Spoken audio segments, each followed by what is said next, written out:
All right, let's talk about what just went down with the Chiefs, Travis Kelce and Andy Reid, because this story is way bigger than one sideline blow-up. So here's the deal. Travis Kelce is a future Hall of Famer, no doubt. But lately, he's been showing more fire on the sidelines than we're used to seeing.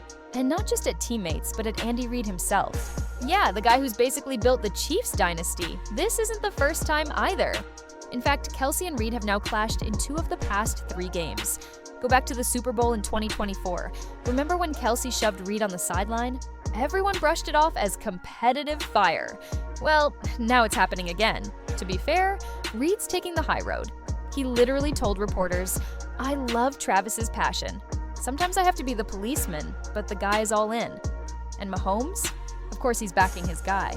He's basically saying, that's what I love about Kelce. But let's be real. If this keeps happening, it stops being passion and starts looking like a pattern. And here's where it gets interesting. Kelce's production just isn't what it used to be. Through 3 games this season, he's sitting at 134 yards and 1 touchdown. That's 12th among tight ends. Not terrible, but nowhere near vintage Travis Kelce. And remember, last season he couldn't even hit 1,000 yards for the first time since 2015. The decline is real. Now, the Chiefs desperately need him, especially with Rashee Rice out for 8 games and Xavier Worthy sidelined. But this is also the reality. Kelce's not getting younger. And if his frustration keeps spilling onto the field, Kansas City might be forced to think about life after him sooner than we all expected. In fact, analysts are already pointing to the 2026 NFL Draft as the year the Chiefs finally draft Kelce's replacement. The name getting thrown around? Oregon tight end Kenyon Sadi. Scouts say he's a freak athlete. Big frame, long arms, crazy route tree. Basically, the kind of guy you could build your next generation offense around. So, here's the bottom line. Travis Kelce is still one of the greatest to ever do it. But his fiery clashes with Andy Reid, combined with slowing production, have fans asking the big question. Are we watching the beginning of the end of the Kelce era in Kansas City? Now, let's rewind for a second because this whole Kelce Reid thing didn't just pop up out of nowhere. Remember the 2024 Super Bowl? Chiefs versus 49ers. Tensions were high, the game was slipping, and Travis Kelce lost it. He stormed up to Andy Reid on the sideline, grabbed him, and yelled in his face. Cameras caught every second, and the clip went instantly viral. Some fans thought it was disrespectful. Others said, that's just Kelce being Kelce, fiery, passionate, emotional. And look, Andy Reid laughed it off. He literally said later, "He keeps me young." But when you connect that moment to what we're seeing now, it feels less like a one-off and more like a pattern of frustration boiling over. The thing is, this isn't unusual for star players. Think Tom Brady screaming at his O-line, or Kobe Bryant calling out teammates. When you're that good, your passion gets messy sometimes, but here's the difference. Brady and Kobe were still dominating when they did it. With Kelce, the fire is burning, but the production is slipping. Last season was the first real sign. He finished with 823 yards, a career low since 2015. He turned it up in the playoffs before, but this time, he managed only 175 yards across 3 postseason games. That's not the Kelce we know. And now, through 3 games in 2025, the numbers aren't getting better. So fans are asking, is this passion helping the Chiefs? Or is it covering up the fact that Kelce might be entering the twilight of his career? Here's where things get really interesting. Patrick Mahomes. We've all seen the sideline blow-ups. Travis Kelce barking at Andy Reid, throwing helmets, pacing like a caged lion. And every single time Mahomes steps in, not just as the quarterback, but almost as the translator. He's the bridge between Reid's calm, measured style and Kelce's fiery, emotional energy. And Mahomes himself has admitted it. He said in interviews, "That's what I love about Travis, his passion." But let's be real, that's not just love. That's also damage control. Mahomes knows the cameras are on them 24/7. He knows the dynasty only works if the locker room believes in unity. So when Kelce explodes, Mahomes has to spin it into leadership instead of conflict. But here's the kicker. Even though Mahomes defends him, he feels the weight too. Imagine being in Pat's shoes. Your number 1 target, the guy who built this empire with you, isn't producing at the same level anymore. The separation isn't there. The speed is slower. Defenses don't fear him the way they did in 2019 or 2020. Yet emotionally, Kelce is still the same firebrand, maybe even more desperate to prove he's still that guy. That puts Mahomes in a tough spot. Because on one hand, he owes his career-defining plays, those impossible scrambles, those Super Bowl rings, to Travis Kelce being open when nobody else was. On the other hand, he has to start building chemistry with the next wave of receivers. Rashee Rice when he returns, Hollywood Brown, Tyquan Thornton, and maybe even a rookie tight end from the upcoming draft. So while the outside world debates whether Kelce's antics are passion or problem, Mahomes is living it in real time. He's balancing loyalty with evolution, keeping his brother close, while quietly preparing for a Chiefs offense that may no longer revolve around number 87. For years, Chiefs fans have played the same guessing game. Is this finally the draft where Kansas City takes Travis Kelce's successor? Every April, the question pops up, and every April, Andy Reid passes. But 2026 might be different. Why? Because the numbers don't lie. Kelce's production is slipping. No more automatic 1,000-yard seasons. No more defensive nightmares over the middle. He's still a weapon, sure, but he's not the weapon. And in a league that evolves faster than any player's career, the Chiefs can't afford to wait forever. Analysts are already circling names. One that keeps popping up? Kenyon Sadi out of Oregon. A freak athlete at tight end, long arms, muscular build, runs routes like a wideout, powers through contact like a linebacker.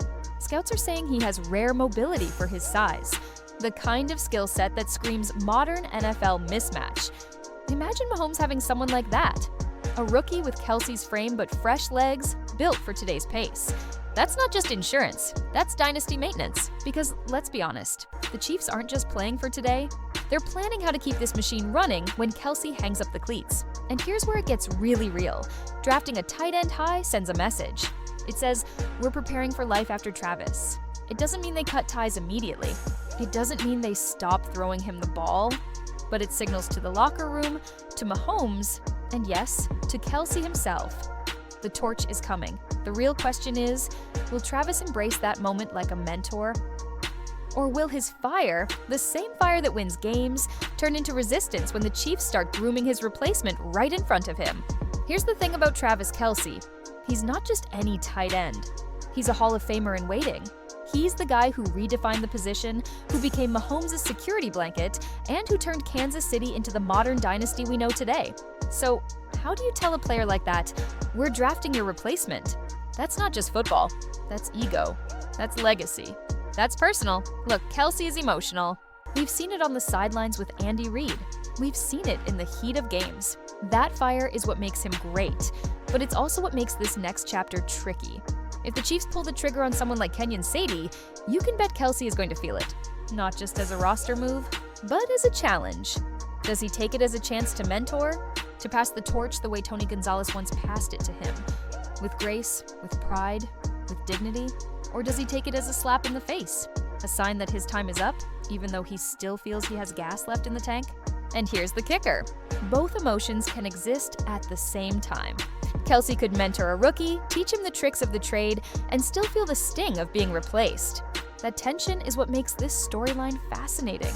Because Travis Kelce's legacy in Kansas City isn't just about stats. It's about his bond with Mahomes, his connection with the fans, and the culture he helped build.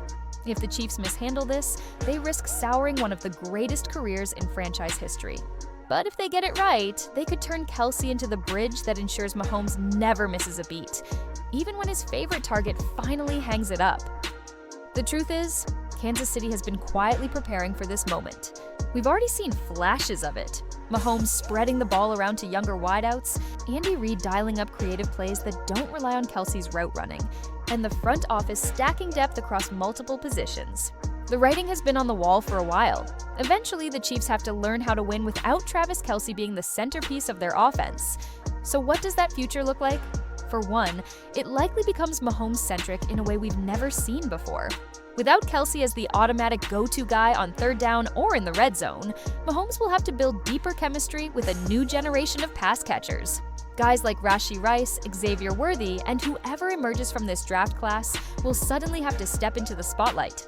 The offense could become faster, more vertical, more spread out, not relying on one tight end dominating the middle of the field, but instead using speed and space to create mismatches.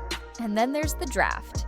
If the Chiefs do invest a first-rounder in a talent like Kenyon Sadi, it signals something major. They're not just filling a hole, they're building the next era. A young, athletic tight end paired with Mahomes could echo the Kelce partnership in a fresh way. Not identical, but dangerous in its own right.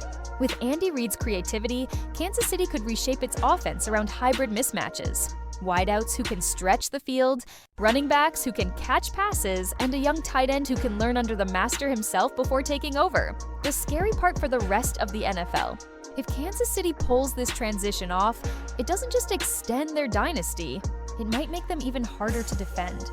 Imagine a Mahomes-led attack with multiple young weapons, a rebuilt O-line, and a tight end who grew up studying Kelce's every move.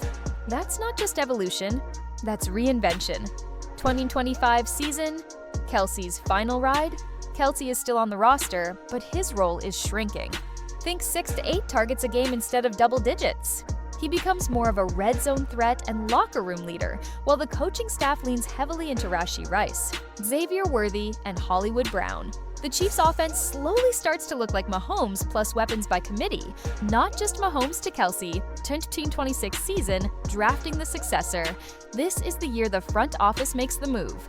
They grab a first-round tight end prospect like Kenyon Sadi. The rookie doesn't replace Kelce overnight. Instead, he rotates in, learns the system, and gets used to Mahomes' style. Kelce is still around, but primarily as a mentor. The offense transitions into a faster, more vertical unit, with the rookie tight end sprinkled into mismatches. 2027 season, the handoff year. Kelce either retires or shifts into a ceremonial role. By now, the rookie tight end has logged a full season and is ready to become a central piece of the offense. Mahomes has spent 2 years building trust with Rice, Worthy, and others, so the offense feels balanced. Kansas City's attack is more unpredictable, with Mahomes hitting multiple receivers rather than forcing the ball to a single star. 2028 season, a new identity. This is when the post-Kelce Chiefs fully come into their own. A young tight end with elite athleticism paired with 2 or 3 polished receivers gives Mahomes an arsenal that looks different but just as dangerous as the old days. Andy Reid, or his successor if he's retired by then, evolves the playbook once again. Instead of Kelce's signature middle field routes, it's all about speed, spacing, and creating chaos for defenses. If the Chiefs draft their tight end of the future and he doesn't live up to the hype, everything changes. A miss in the first round leaves a glaring hole in the offense. Suddenly, Mahomes doesn't have that reliable option in the middle of the field, and defenses stop respecting the same spaces that Kelce used to dominate. The flow stalls. Instead of effortless conversions, third downs feel like coin flips. Without Kelce, Mahomes starts pressing more. He tries to make up for the absence by forcing plays, scrambling longer, and putting himself in danger. His talent keeps him afloat, but the magic isn't the same. The offense loses that sense of inevitability. The confidence in late-game drives fades, and the team starts to feel beatable. Inside the locker room, Kelce's absence is felt beyond the stat sheet. He's the energy, the spark, the guy who makes everyone loosen up and lock in at the same time. Without him, Mahomes shoulders too much of the leadership role. That kind of weight wears on even the best players, and without a clear replacement stepping up, the team chemistry shifts. Meanwhile, the rest of the AFC is waiting. The Bengals reload, the Bills keep pushing, the Ravens evolve. All it takes is Kansas City slipping a little for those teams to surge ahead. Instead of being guaranteed contenders, the Chiefs become just another playoff hopeful fighting to stay relevant. That's where the legacy talk creeps in. If Kansas City struggles after Kelce, people start asking hard questions. Was it Mahomes and Reid driving this dynasty, or was Kelce the hidden engine all along? The shine dulls, and what could have been a run to rival New England's 2-decade dominance risks being remembered as a dynasty that ended too soon. If things do start slipping for Kansas City without Kelce, the media won't hold back. Headlines will read like obituaries for the dynasty. Mahomes finally human without Kelce. Chiefs miss their security blanket. Or the Reid-Kelce era ends in regret. Sports talk shows will dissect every dropped pass, every stalled drive, every failed red zone trip, circling back to the same point. Travis Kelce isn't there to bail them out anymore. Fans too will feel it. The ones who grew used to dominance, 3 Super Bowls, constant AFC title games, will struggle with mediocrity. Arrowhead, once electric, could start to sound less intimidating if the team loses its grip on the conference. And online, social media will turn brutal. Chiefs Kingdom will split into factions, some blaming the front office for not drafting the right replacement, others questioning Reid's adjustments, and even a few daring to ask if Mahomes has peaked. The comparison game will get ugly. Every young tight end who steps onto the field will be measured against Kelce's standard. If the rookie can't deliver, fans will start clamoring for trades, free agents, or even dreaming about prying veterans away from other teams. Meanwhile, opponents will smell blood in the water. For years, defenses couldn't figure out how to stop Mahomes and Kelce together. Without Kelce, those same defenses will test if Mahomes really can carry it all alone. But here's the twist. The story could flip entirely if the Chiefs find a way to adapt. If Mahomes builds new chemistry with another weapon, or if Reid reshapes the offense into something fresh, the narrative could shift from "the dynasty is dead" to "Mahomes proves he never needed Kelce." It's the kind of storyline that could define the next decade of football. And at the end of the day, that's what makes this whole story so fascinating. We're watching the slow passing of a torch, one of the greatest tight ends to ever play the game nearing his final chapter, and a quarterback in Patrick Mahomes who still has a long road ahead. Whether the Chiefs stumble without Travis Kelce or reinvent themselves into something even stronger, one thing is certain, this era of football has already given us unforgettable moments. Dynasties don't last forever, but legends do. And no matter what happens next, Travis Kelce's name will always be etched into the heart of Kansas City football. The real question now is how the Chiefs write the next chapter. Because the world is watching and the story is far from over. If you enjoyed this breakdown, don't forget to like, comment, and subscribe for more deep dives into the biggest stories shaping the NFL today.